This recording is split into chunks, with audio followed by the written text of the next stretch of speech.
हैं। Cement is the binding material जो हमारे वाइडली यूज़ होती है हमारे कंस्ट्रक्शन इंडस्ट्री में। हर जगह सीमेंट के बिना आजकल तो कोई काम होता ही नहीं है। ये कैसे होता है, हम पल्वराइजिंग क्लिंकर मतलब एक टाइप का कंटेनर होता है, इस क्लिंकर में हम क्या करते हैं, कैल्सिनेशन ऑफ रॉ मटेरियल, जो कच्चे माल का हम क्या करते हैं, कैल्सिनेशन करते हैं। कैल्सिनेशन मतलब प्रोसेस होती है हमारे लाइम के साथ में। कंसिस्ट ऑफ लाइम, लाइम की उपस्थिति में CaO जिसको बोलते हैं लाइम का फॉर्मूला होता है, केमिकल फॉर्मूला। सिलिका होता है SiO2 और एल्यूमिना होता है हमारे आयरन के ऑक्साइड होते हैं। ये सारी चीज़ों को जब हम मिला करके फॉर्मेशन करते हैं तो हमारी क्या बनती है, सीमेंट बनती है। ये तो थी इसकी जनरल परिभाषा। The basic raw material used in the manufacture of Portland cement.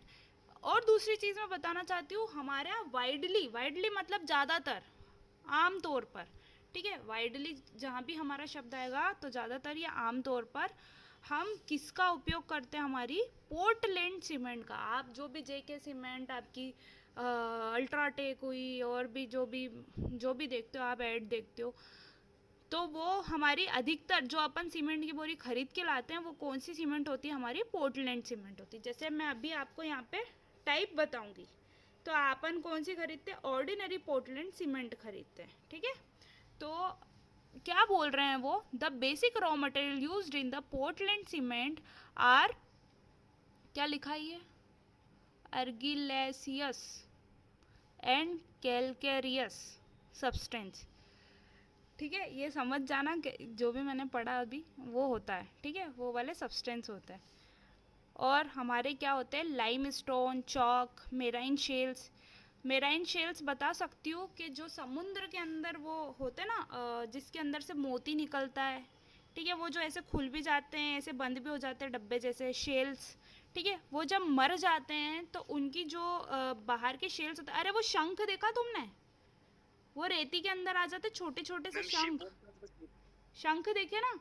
हाँ देखा मैडम। हाँ हाँ हाँ, शंख, शंख जो होते हैं वो शेल्स होते हैं, ठीक है। उसके अंदर एक कीड़ा पनपता है, फिर वो मर जाता है तो वो शंख जैसा छूट जाता है। और दूसरा वो मोती भी देखा आपने कहीं TV के ऐड में देखा होगा कि वो ऐसा, अरे वो जैस्मिन वाला नाटक देखा है क्या, वो पहले कार्टून आता था जैस्मिन वाला, हाँ हाँ देखा वो मैडम। जल मछली वाला, जल परी वाला कार्टून हाँ आता हाँ था। उसमें कैसे वो शेल्स रहते हैं, ऐसे खुल जाते हैं, ऐसे बंद हो जाते हैं, उसके अंदर से मोती निकलता है, तो उसको बोलते हैं हम मेराइन शेल्स। मेराइन मतलब हमारी सी। चॉक मटेरियल मतलब जो हमारे चॉक के मटेरियल होते हैं जो वाइटिश दिखते हैं वो। लाइम स्टोन मतलब हमारा चूना पत्थर, इसमें बहुत ज़्यादा तरीके से यूज़ होता है, ठीक है। ये हम नाम से जानते हैं और ये हम फॉर्मूलों से जानते हैं, ठीक है। ऑक्साइड मतलब आयरन के ऑक्साइड बहुत सारे होते हैं, ठीक है।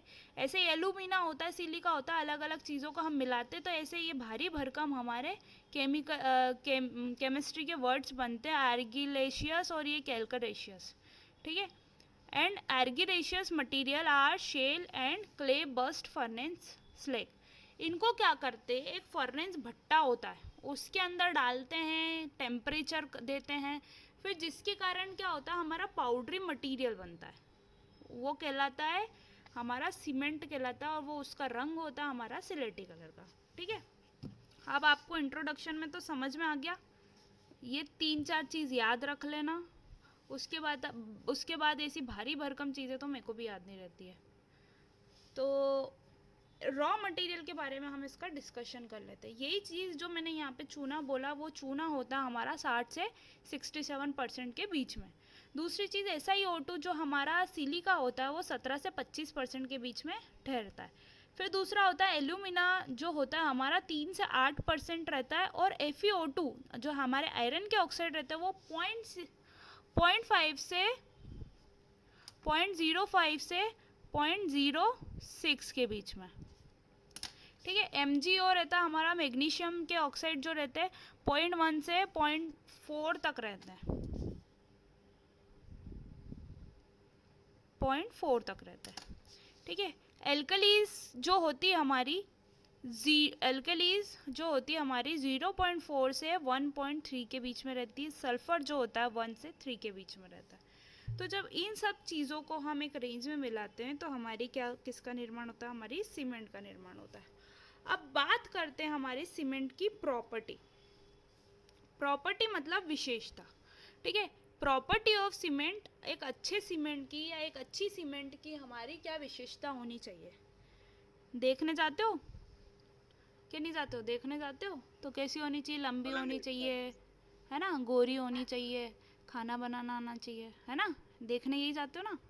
तो ऐसे ही हमारी सीमेंट कैसी होनी चाहिए, ठीक है? The properties of good cement which primary depends upon its chemical composition, किस पे निर्भर करता है? ये हमारे केमिकल कंपोजिशन, ये हमारे जो भी हमने देखे थे रॉ मटेरियल, ये इसके जो कंपोजिशन में या जिसके जितने परसेंट में हम मिलाते हैं उसके ऊपर क्या डिपेंड करती है, क्या निर्भर करती है? हमारी प्रॉपर्टीज़। जो ऊपर वाली पीढ़ी है उनने जो संस्कार दे रखे उनका जो केमिकल कंपोजिशन आएगा वही हमको देखने को मिलेगा, ठीक है? Thoroughness of burning and fineness of grinding, ये टफ होगा रे दादा, टफनेस, ठीक है?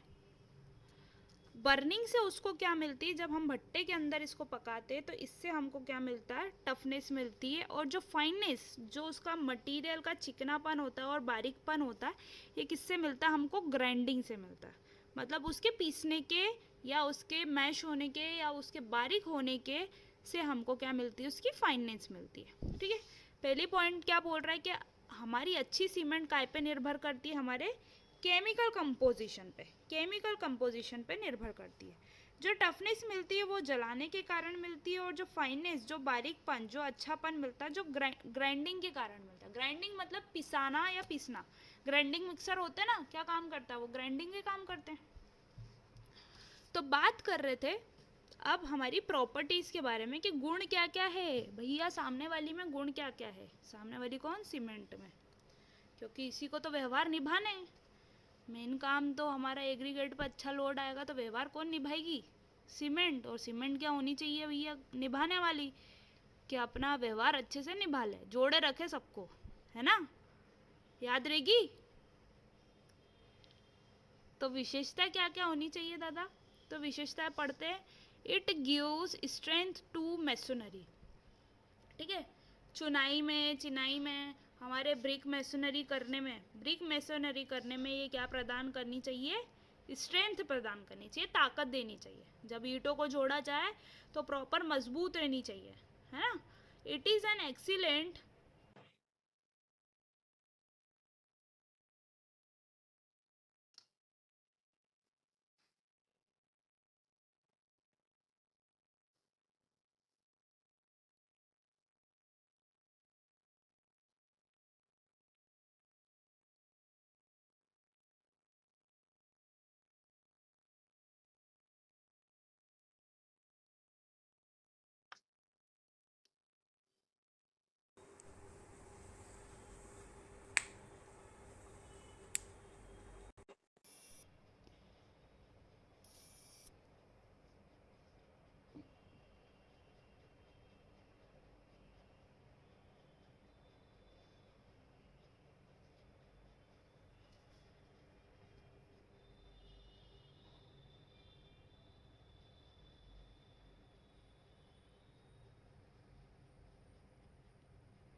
आ रही है आवाज़? दोनों को आ रही है? यस मैडम, आ रही है। ठीक है। तो क्या होना चाहिए कि इसको स्ट्रेंथ होना चाहिए, ताकत होना चाहिए, ताकि हमारी ब्रिक मैसोनरी में कारगर हो, ठीक है? It is an excellent binding material. कैसा बाइंडिंग मटेरियल होना चाहिए? ये बाइंडिंग में हमारे बहुत अच्छी होनी चाहिए। इट इज़ इजीली वर्केबल, काम करने में आसान होनी चाहिए, ठीक है? It offers good resistance to the moisture, मतलब नमी के केस में या बारिश के केस में हमारा क्या होना चाहिए? अवरोध करना चाहिए, पानी को रोकने वाली होनी चाहिए। इट पजेस गुड प्लास्टिसिटी, यह गुड प्लास्टिसिटी देने वाली होनी चाहिए, ठीक है? इतना तो हम चाह रहे हैं कि ये ऐसी होनी चाहिए, और जो कि अगर ये होती है, ये प्रदान करती है हमारी स्टोन मेसनरी को स्ट्रेंथ प्रदान करती है, एक्सीलेंट बाइंडिंग करती है, वर्केबल में भी अच्छी होती है, रेजिस्टेंस में भी अच्छी होती है और हमारी प्लास्टिसिटी भी अच्छी होती है। तो हम क्या कहेंगे कि हमारी cement is the good type of cement. अब आते हैं हम टाइप ऑफ सीमेंट, सीमेंट के प्रकार की बात करते हैं। तो बात करते हैं सीमेंट के कितने टाइप के प्रकार होते हैं। पहली तो थी ऑर्डिनरी पोर्टलैंड सीमेंट, जो हम देखते हैं या जो हमने अभी तक देखी है, जिसका उपयोग होते हुए हमने अपनी आंखों से देखा है, वो हमारी ऑर्डिनरी पोर्टलैंड सीमेंट है। ऐसा इसलिए बोल रही हूँ क्योंकि कुछ लोग बोलेंगे मैडम हमने ये सब भी देख रखी है, हम देख सकते हैं, हो सकता है वो वाली हो। तो ऐसा नहीं होता। ज़्यादा से ज़्यादा आपने वाइट सीमेंट देखी होगी, ज़्यादा से ज़्यादा कलर्ड सीमेंट देखी होगी। हो सकता है अगर आप ब्रिज की साइड पे गए हो तो इस टाइप की आपने सीमेंट भी देखी हो। अब पहली बात तो ये ऑर्डिनरी पोर्टलैंड सीमेंट जो होती है हमारे नॉर्मल कंस्ट्रक्शन वर्क में हम इसको यूज़ करते हैं, ठीक है। तो इसके बारे में बताती हूँ। ऑर्डिनरी पोर्टलैंड सीमेंट को हम शॉर्ट फॉर्म में लिखते हैं OPC. Cement is used for normal construction work like road pavement, RCC structure and water tanks, ठीक है। कहाँ कहाँ हम इसको यूज़ कर सकते हैं, हमारे नॉर्मल कंस्ट्रक्शन में हम इसको उपयोग में लेते हैं, जिसको हम रोड के पेवमेंट बनाने में ले सकते हैं, आरसीसी के स्ट्रक्चर में ले सकते हैं। आरसीसी के स्ट्रक्चर कौन कौन से स्ट्रक्चर होते हैं अगर हमारे बिल्डिंग के स्ट्रक्चर की बात करें तो? गिनाओ जरा सक्षम, संजय, मैडम रियांशी। स्लैब, से बीम बीम हो जाएंगे, स्लैब, बीम हो गया, कॉलम, स्लैब, हाँ, स्लैब हो जाएगी, और वो मतलब हमारी, जो ग्राउंड वो हाँ, ग्राउंड बीम हो जाती है, लिंटल हो भी हो जाती है। सकते हैं, पूरी बिल्डिंग, है ना। जहाँ हम सरिया भी लगा रहे हैं वो हम बोल रहे हैं हम आरसीसी के स्ट्रक्चर, जहाँ सरिया यूज़ हो रहा है, ठीक है। हम ब्रिक मेसनरी नहीं बोलेंगे, ईंट की दीवारें नहीं बोलेंगे, क्योंकि ईंट की दीवारों में सरिया नहीं लगता है, ठीक है। जहाँ सरिया और कंक्रीट दोनों लगता है उसको बोलते हैं हम आरसीसी, ठीक है। अब आते हैं हम वाटर टैंक में, तो वाटर टैंक हमारी जो पानी की टंकियाँ हम छत पे बनाते हैं और जो ज़मीन के अंदर बनाते हैं उनको बोलते हैं वाटर टैंक, बोलते हैं पानी की टंकी बोलते हैं, ठीक है। वाटर टैंक, घर की बात करें तो ये घर वाले वाटर टैंक छोटी साइज़ में बनते हैं, ठीक है। 6x3, 5x6, 5x7 ऐसे बनते हैं, है ना। लंबाई की बात करूँ, चौड़ाई और लंबाई की। और अगर मैं एलिवेटेड वाटर टैंक की बात करूँ तो एलिवेटेड जो मैंने शब्द बोला, हाँ, एक और चीज़, आपके सीनियर ने ना एक और बेइज्जती कराई थी मेरी वाइवा के टाइम पे, ठीक है। अभी आप क्या पढ़ रहे हो, बीडीडी पढ़ रहे हो, है ना बेटा? बीडीडी काय का शायद, हाँ, रख दिया, नहीं वो नीचे ही है, अपने जो पीछे वाला है ना उधर पट्टी के ऊपर रखा है। क्या?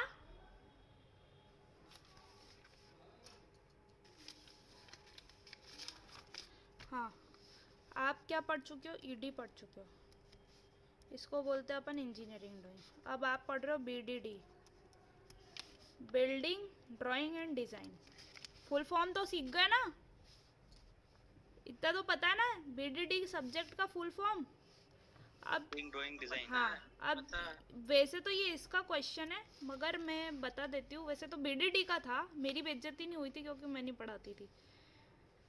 ये तो चीज़ थी बेटा, मैं अगर किसी भी कॉलम को ऊपर से देख रही हूँ, ठीक है, तो ये ऊपर से देख रही हूँ मतलब छत से देख रही हूँ, आसमान से देख रही हूँ। अभी मैंने मेरा मोबाइल ऐसा रख लिया ऊपर, ठीक है, और मैं ऊपर से देख रही हूँ, तो मेरे को ऊपर से जो खड़ा कॉलम है, मेरा पेन जैसे समझ लेना सर्कुलर कॉलम है, सर्कुलर मतलब गोल। चलो सर्कुलर की बात करती हूँ मैं, सर्कुलर कॉलम, ठीक है। ये मेरा पेन है, मैं सामने से देखूंगी तो मेरे को ऐसे लंबाई दिखेगी इसकी, है ना। सर्कुलर नहीं दिखेगा मगर सामने से गोल नहीं दिखेगा, ऐसा लंबा का लंबा दिख रहा भैया। और ऊपर से देखूंगी तो मेरे को क्या दिख रहा है, गोल दिख रहा है ना, गोल दिख रहा है ये ब्लू ब्लू। तो ऊपर से देखने पे जब मैं ऊपर से यहाँ से लाइट जला रही हूँ तो मेरी नीचे जो परछाई पड़ रही है वो गोल बनी, ठीक है, आई बात समझ में। तो नीचे परछाई जो बनी गोल बनी, तो इसको बोलते हैं हम प्लान। सभी को पता होगा, आप बोल रहे होगे कि मैडम टाइम पास कर रही है, मगर ये हो गई ये चीज़ तो अपन समझ लेते हैं। एलिवेटेड वर्ड आया ना अभी, एलिवेटेड, एलिवेटेड वाटर टैंक, यहाँ पे लिख लेती हूँ क्योंकि शायद भूल जाऊंगी कि क्या पढ़ना था। ठीक है, वर्ड एलिवेटेड आया था, उसका मैं मतलब बता रही हूँ। प्लान जो हमको ऊपर से देखने पे मिलता है, और ये जो सामने से दिखता है, मतलब घर को मैं ऊपर से देखूंगी तो घर मेरे को ऊपर से छत से मेरे को ऐसा दिखेगा कि तुमने यहाँ पे एक रूम बना रखा है, यहाँ पे एक किचन बना रखा है, इतने में से कैसे यहाँ से चढ़ोगे तो स्टेयर्स मिलेगी, बहुत सारे ऐसे टप्पे दिखेंगे, फिर यहाँ पे एक पैसेज आएगा, यहाँ से इधर मुड़ोगे, फिर ऐसे तुमको एक टप्पे दिखेंगे, फिर यहाँ से आप तुम ऊपर की मंजिल पे पहुँच गए। फिर यहाँ से गए तो भैया गाड़ी रखने का इतना बना रखा है, यहाँ पे गार्डन बना दिया, यहाँ पे तुमने डाइनिंग बना दिया कि किचन के पास में भैया यहाँ पे टेबल वेबल पे बैठ के खाने का डाइनिंग पे। तो ये चीज़ क्या हो गई है, हमारी प्लान हो गई है। ये चीज़ आप बीटीटी में पढ़ोगे, ठीक है, बिल्डिंग ड्राइंग एंड डिज़ाइन। ये चीज़ प्लान हो गई है। अब इसी घर को सामने से देखोगे तो आपको क्या दिखेगा, ये पार्किंग दिखेगी गाड़ी खड़ी हुई, और कैसे दिखेंगे, गेट दिखेंगे, दरवाजे दिखेंगे। अब इस दरवाजे को मैं यहाँ से देख रही हूँ तो मेरे को ऐसा दिख रहा है, दरवाजे को ऊपर से देखूंगी तो सीधे एक पतली पट्टी दिखेगी, है ना, दिखेगी कि नहीं दिखेगी, यस मैम। है ना। ये कॉलम ले लो, कॉलम को मैं ऊपर से देख रही हूँ तो क्या दिख रहा है, रेक्टेंगल। सामने से देख रही हूँ तो भैया क्या दिख रहा है, लंबा रेक्टेंगल, मगर लंबा है क्योंकि इसमें इसकी हाइट भी दिख रही है और चौड़ाई भी दिख रही है। यहाँ पे हमको क्या है, इसकी डेप्थ दिख रही है। आई बात समझ में। एक होता है क्रॉस सेक्शन। क्रॉस सेक्शन वो चीज़ होती है, अगर मैं इसको यहाँ से आरी से काट दूंगी तो फिर मेरे को अंदर से क्या क्या दिखेगा। ठीक है, मैंने सपोज यहाँ से इसके ऊपर से आरी से काट दिया, है ना, आरी से काटा तो मेरे को अंदर से क्या दिख रहा है, ऐसे सरिये खड़े होंगे, ऐसे इसके एक सरिया इस कोने पे होगा, एक सरिया इस कोने पे देखा आप सब लोगों ने देखा है, एक सरिया इधर से होगा, एक सरिया इधर से होगा। ठीक है, उन चारों को बांधे हुए एक रिंग होगी। तो सरिये कैसे अपनी जगह पे बंधे रहे, इसलिए रिंग प्रोवाइड करते हैं। तो आपको ऊपर से देखोगे तो कंक्रीट आधा भरा हुआ दिखेगा काटने के बाद, क्योंकि कॉलम तो पूरा बना हुआ है ना। आपने काट दिया तो सर के कैसा दिखेगा, एक तो ये चौड़ा और एक सरिया ऐसा है, एक सरिया ऐसा है, एक सरिया ऐसे और एक सरिया ऐसे, और यहाँ से हमारी ये रिंग होगी। सभी ने देखी हुई है, ऐसी कटी हुई रहती है। ठीक है, इसको तो बोलते हैं हम स्टीरअप्स, जो रिंग हमारे सरिये के अंदर पहले बांधी जाती है। जब हमारा स्टील वर्क होता है, जब सरिये वरिये डालते तब की बात होती है। अब ये ऐसा बीच में कंक्रीट से इसको भर देते हैं, और देखो आप बीडीडी में पढ़ोगे, ऐसा ड्राइंग अगर बनाते हो तो इसको बोलते हैं हम कंक्रीट। तो ये तो गिट्टी के लिए डिनोशन होता है, ऐसा वाला जो मैं ट्रायंगल बना रही हूँ, हम गिट्टी दिखाते हैं कि ये गिट्टी, और ये ऐसे जो पॉइंट पॉइंट रहता है रेती और सीमेंट कंक्रीट को ऐसे बोलते हैं। ठीक है, ये जो होते हैं हमारे रेनफोर्समेंट होते हैं, मतलब सरिये रहते हैं जो हमको खड़े दिखे। तो हमने क्या करा, इस कॉलम को ऐसे काटा और फिर ऐसे देखा कि भैया इसके अंदर क्या है।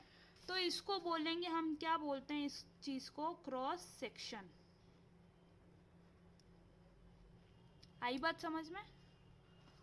और ये जब खड़ा हुआ है, हमको इसकी लंबाई वंबाई सब दिख रही है, तो इस चीज़ को बोलते हैं भैया एलिवेशन। ठीक है, तो जब आप एकदम मास्टर बन जाओगे, कोई आपके पास आएगा कि इंजीनियर साहब हमको हमारा इतने बाय इतने को प्लाट है, तुम प्लान बनी दो, तो तुम कई करोगा कि भैया मैं तो 3,000 लूँ, मैं उमें दो हमारे डिज़ाइन बनाने दूंगा, तुम्हारे देख लो तो हमें तो ठीक, नहीं तो फिर और तुम्हारी पसंद है नहीं है बिल्कुल ऐसी है, तो फिर मैं 5,000 लूँगा, नहीं इतना 3 प्लान बनाऊँगा। 3 प्लान मतलब ऐसे 3 ड्राइंग और डिज़ाइन बनाओगे कि उसके खाली प्लॉट पे हमको क्या क्या करना है। ठीक है, ये ऐसे रेट रहते, क्योंकि आजकल क्या क्लाइंट बहुत नखरे करते हैं कि ये नहीं जम रहा अगला बनाओ, तो इतनी मेहनत कौन करे। तो अलग अलग 3 बना दो और उसके हिसाब से उसको जम जाता है। तो प्लान मतलब लोकेशन ऑफ रूम, जो हम छत से देख रहे हैं कि कहाँ क्या बना रहा है। अब उसने क्या बोला था, मेरा 15 बाय 30 का प्लॉट है। ठीक है, 15 बाय 30 में आपने प्लान बना के दिया। फिर वो आएगा, एक काम करो नहीं, अब दूसरी मंजिल तक वो बनी क्यों है, तो एक ही बाहर से अच्छी बढ़िया झालर वाली डिज़ाइन बना ही दो, पूरी ऊपर से नीचे एक तक के, बिल्कुल यहाँ से लेके ना ये सो पट्टू उतरे ने, बिल्कुल डिज़ाइन विज़ाइन रहे यहाँ पे, ऐसी खिड़की विड़की अच्छी दे ही दो, अच्छी डिज़ाइन बना के। तो भैया ये 5,000 तो आपने प्लान बनाने के लिए लिए, तो ये चीज़ होती है हमारी एलिवेशन, ठीक है। मकान का बाहर से देखना या लंबाई वाइज जो भी चीज़ आपको दिखती है, बाहरी या फ्रंट व्यू बोलते हैं इसको, तो वो होता है हमारा एलिवेशन। आप ड्राइंग की कंडीशन में क्या करोगे, इसकी हाइट निकालोगे। आप जब शीट पर ड्राइंग बनाओगे तो प्लान ऐसा बनता है, फिर इसके प्रोजेक्शन आप नीचे लाते हो, ठीक है। तो ये यहाँ पर क्या बना देते हो, अच्छा ये गोल का भी प्रोजेक्शन ट्रायंगल ही बनेगा और ये रेक्टेंगल का भी ऐसे ही बनेगा, ठीक है। सर्कुलर का भी ऐसे बनेगा। ऐसे आपने वो उतारे और यहाँ पे हाइट वाइज इसका एलिवेशन बना दिया। तो आप जब भी ड्राइंग देखोगे ना, जैसे संजय तो मास्टर होगा, इसने बहुत सारी ड्राइंग देख रखी अरे होगी। मैम मेरी बात सुनो मैम। हाँ हेलो संजय बोल रहा है क्या? मैम, एलिवेशन का। हाँ मैम। हाँ मैम एलिवेशन का क्या रेट चल रहा है अभी मार्केट में? ये नहीं पता यार बेटा, पता करना पड़ेगा। 5 रुपए से 5 रुपए, ये समझ में नहीं आ रहा मैम। अच्छा कोई दिया क्या तुमको बनाने को? हाँ मैम, मेरे को दिया था, लेकिन वो उनने बोला था कि एलिवेशन बनाना है। हाँ अब मेरे को मार्केट में पता नहीं है क्या क्या तुमने चल रहा है, उस ऑटोकेड हिसाब से मैं सीख बता रखा भी है नहीं क्या? पाऊँ। ऑटोकेड आता है क्या तुमको? ऑटोकेट? तो तुम एलिवेशन काय पे बनाओगे हाँ फिर? मैम, थोड़ा बहुत आता है। हाँ तो यही तो मास्टर हो, तो तुम बीडीडी भी अच्छे से निकाल जाओगे। अरे मैम, अपन ठेके तो लें, करवा तो किसी से भी लेंगे। हाँ ये बात भी जुगाड़ू है बेटा, रिकॉर्ड हो गाड़ी रही भी है मैम। ना, यूट्यूब पे डालूंगी अभी। किसका मैम? सॉरी। रिकॉर्ड मेरे हो रही मकान है। का ठेका ले ले भाई। तो क्या होगा कि ये बाकी लोगों को ये टर्मिनोलॉजी, प्लान और ये एलिवेशन। अब बात थी कि सीमेंट का यूज़ आया एलिवेटेड वाटर टैंक बनाने में। तो एलिवेटेड वाटर टैंक जो होते हैं, मैं आपको किसी दिन गच्ची पे जाऊंगी अपने घर की, तो मैं दिखाऊंगी। आपने भी देख रखे होंगे अपनी कॉलोनी में, या फिर कैसी रहती है, ऐसी है, सीढ़ियाँ लगी रहती है, फिर ऐसी ये सीढ़ियाँ लगी रहती है, ये होता है। ये देखा, ये एलिवेटेड मैडम। वाटर टैंक, ये अपने घर के ऊपर नहीं रहते, ये इतने बड़ी कैपेसिटी के रहते हैं कि आपकी पूरी कॉलोनी या आपके आधे शहर को पानी प्राप्त हो जाए। एलिवेटेड क्यों बोला? क्योंकि ये बहुत लंबाई पे होते हैं, ठीक है, 2-3 मंजिला 5 मंजिला तक ये जाते हैं, इतने लंबे होते हैं। तो एलिवेटेड वाटर टैंक मतलब वाटर सप्लाई वाली टंकियाँ, ठीक है। तो अपने इंजीनियरिंग में जब भी आएगा एलिवेटेड वाटर टैंक मतलब वाटर सप्लाई वाली टंकियाँ, इससे तो हमारे आधे शहर का पानी पूरा पानी पी लेता है, ठीक है। अब इसको एलिवेशन पे क्यों रखते हैं, मतलब इतना ऊंचा क्यों रखते हैं? तो माना जाता है पानी कैसा जाएगा, ग्रेविटी के कारण नीचे जाएगा, है ना। पानी की टंकी भराती तो नीचे जाता। अब क्या रहती है, इनमें पाइपलाइनें रहती है बहुत बड़ी बड़ी, ठीक है। पानी मैंने भर रखा है भैया, इसको वहाँ तक लबालब यहाँ तक भर रखा है, ठीक है, इतना इसमें पानी भरा हुआ है।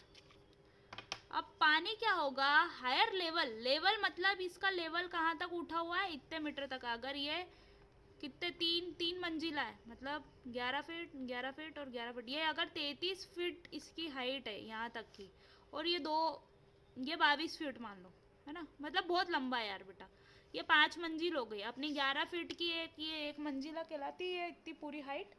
तो ये मैंने बोल दिया ये 5 मंजिला इसकी हाइट है, ठीक है। और अपन घर नादान लोग कैसे बनाते हैं, सिंगल स्टोरी डबल स्टोरी घर, ज़्यादा से ज़्यादा ट्रिपल स्टोरी, और ट्रिपल स्टोरी के ऊपर हम क्या बनाते हैं, अपनी टंकियों बनाते हैं, ठीक है। तो ये ऐसे सबके घर बने होते हैं, और एलिवेशन इसमें ज़्यादा हाई रहता है। एलिवेशन मतलब लंबाई, ठीक है, ऊंचाई, है ना। तो ये एलिवेटेड क्यों रखते हैं अपन, ताकि हमको कोई मोटर नहीं चलानी पड़े। कब नहीं चलानी पड़े मोटर, जब हमको वाटर सप्लाई करना है। वाटर सप्लाई पीएचई आपके घर में पानी देती है, सुबह या शाम को कभी भी पीएचई का पानी आता है, नल आ गए ऐसा होता है कभी? अरे होता ना, टाइम पे नल आते हैं। तो ये जब पानी का वॉल्व ओपन करते हैं तो ये अपने हाइट के हिसाब से ही पानी सप्लाई होने लगता है। अगर नहीं होगा तो ये पानी निकालने के लिए भी हमको काय की ज़रूरत पड़ेगी, मोटर की, ठीक है। अब दूसरी चीज बोलोगे, ये हाइट के कारण ही आफरती, अगर ये इतना ऊपर है और आपकी टंकी यहाँ है ना, तो अपने आप पानी यहाँ पे भरा जाएगा बिना मोटर चालू करे, ठीक है। मेरे पुराने घर में तो भरा जाता था बिना मोटर चालू करे, यहाँ भी भरा जाता है बिना मोटर चालू करे, क्योंकि हमारी टंकी थोड़ी ज़्यादा दूर नहीं है, पास ही में है। और जब वहाँ पे पानी खुलता है और नल आते, तो ये क्या होता है, एलिवेशन के कारण इतना ऊपर है, इसके बराबर एलिवेशन करना है, इसके बराबर हमारा लेवल करना है। तो कभी देखा है, ईंट की जो दीवार बनाते हैं उसमें जीरो पाइप लगा करके एलिवेशन देखते हैं, ऊंचाई देखते हैं। उससे क्या होता है कि बेटा एलिवेशन हमेशा, जब भी आप पाइप में ऐसा इतना बड़ा भी पाइप होगा उसको यू शेप में करोगे या हाइड्रोलिक्स पढ़ोगे, तो यूट्यूब मैनोमीटर पढ़ोगे, तो इस पाइप का और इस पाइप का पानी हमेशा लेवल सेम होता है। चाहे इस पाइप को लंबा कर दो चाहे छोटा कर दो, ये एक खेल रहता है, आप खेल भी कभी करके देखना जीरो पाइप के साथ में। तो क्या होता है, पानी क्या चाहेगा, हाँ पानी क्या चाहेगा, अगर यहाँ भी इतना लंबा भी अगर हमारा मकान होगा ना, तो भी यहाँ पे अगर टंकी होगी तो भी इसका एलिवेशन हाई होगा ना, तो बराबर हो जाए। अगर टंकी यहाँ तक भरी होगी तो पानी नहीं भराएगा इसमें, ठीक है, क्योंकि ग्रेविटी होती, क्योंकि अगर टंकी यहाँ होती तो एलिवेशन सेम एलिवेशन तक पानी भरा जाता है, इतनी सी बात है, ठीक है। ग्रेविटी होती है जिसके कारण जो पानी होता है वो एक जैसा भरा जाता है। तो बात करते हैं कि यहाँ तक पानी तो अपने आप एलिवेशन से ही भरा जाना चाहिए, मगर क्या होता है, जब वो वाटर सप्लाई करते तो जरूरी थोड़ी आपके घर इतना पास में है, तुम्हारा घाटी पे भी होगा, ढलान पे भी होगा, और घाटी पे भी होगा, और ढलान पे भी होगा, या फिर तुम्हारा पाइप की इतनी कैपेसिटी नहीं होगी, बहुत सारी चीज़ों के ऊपर ये टंकी का पानी डिपेंड करता है। तो हमको ज़रूरत पड़ती है मोटर चलाने की, है ना। मगर क्या होता है, उनका लॉजिक ये होता है कि हम इतना एलिवेशन दें कि पूरे शहर भर में पानी अपने आप पहुंच जाए, आधे शहर में, और बाकी ये एक जो लाइन रहती है, अब तुम भी खींचोगे, तुम्हारे घर में भी खींचेंगे, लाइन तो वाटर सप्लाई की एक ही डलेगी ना, सब अपने घर में खींच लेंगे पानी। तो क्या होता है, इस कारण से हमको चलानी पड़ती मोटर, क्योंकि हमारे पास एक या आधे घंटे के लिए हमारे नल आते हैं, ठीक है। तो ये थी एलिवेटेड वाटर टैंक की बात निकली थी, तो एलिवेटेड वाटर टैंक बताया। एलिवेटेड की निकली थी, तो एलिवेशन क्या होता है, हमारी ऊंचाई के अकॉर्डिंगली जो भी स्ट्रक्चर दिखे, चाहे वो हमारे कॉलम की लंबाई हो, चाहे हमारी बिल्डिंग की लंबाई हो, चाहे हमारे ब्रिज की लंबाई हो, ठीक है। तो ये होता है एलिवेशन। और क्रॉस सेक्शन वो होता है कि अगर मैं इसको काट के देखूं तो अंदर से कैसा दिखेगा, अगर मैं इसको काट के देखूं तो यहाँ से मेरे को कैसी खुरदुरी लकड़ी दिखेगी। आई बात समझ में। तो क्या बोल रहे थे वो, यस मैडम। ऑर्डिनरी जो पोर्टलैंड सीमेंट है हमारा, काय में नॉर्मल कंस्ट्रक्शन में यूज होता है, road pavement, RCC structure, water tank. It is manufactured by the fusing together a mixture of limestone and clay in correct proportion at high temperature। ये कैसे बनती है या कैसे बनाई जाती है, जब हम बहुत ज़्यादा तापमान पे और एक करेक्ट प्रपोर्शन में, एक सही अनुपात में लाइमस्टोन, चूना पत्थर और हमारी क्ले को बर्न करें। क्ले मतलब मिट्टी। अब मिट्टी, भैया मिट्टी की भी दीवारें बनी रही थी, जोड़े रखने का काम मिट्टी भी कर ही रही थी। तो वही चीज़ होती है कि ये हमारे जो ऑर्डिनरी पोर्टलैंड सीमेंट बनी है, जो हाई टेम्परेचर में, अगर उसका जो तापमान हमने हाई करा उसकी भट्टी का, और किनको साथ में चलाया, लाइमस्टोन, चूना पत्थर को और क्ले को, तो हमारी किसका निर्माण हुआ, हमारे ऑर्डिनरी पोर्टलैंड सीमेंट का, ठीक है। अब कल पढ़ लेते हैं, है ना।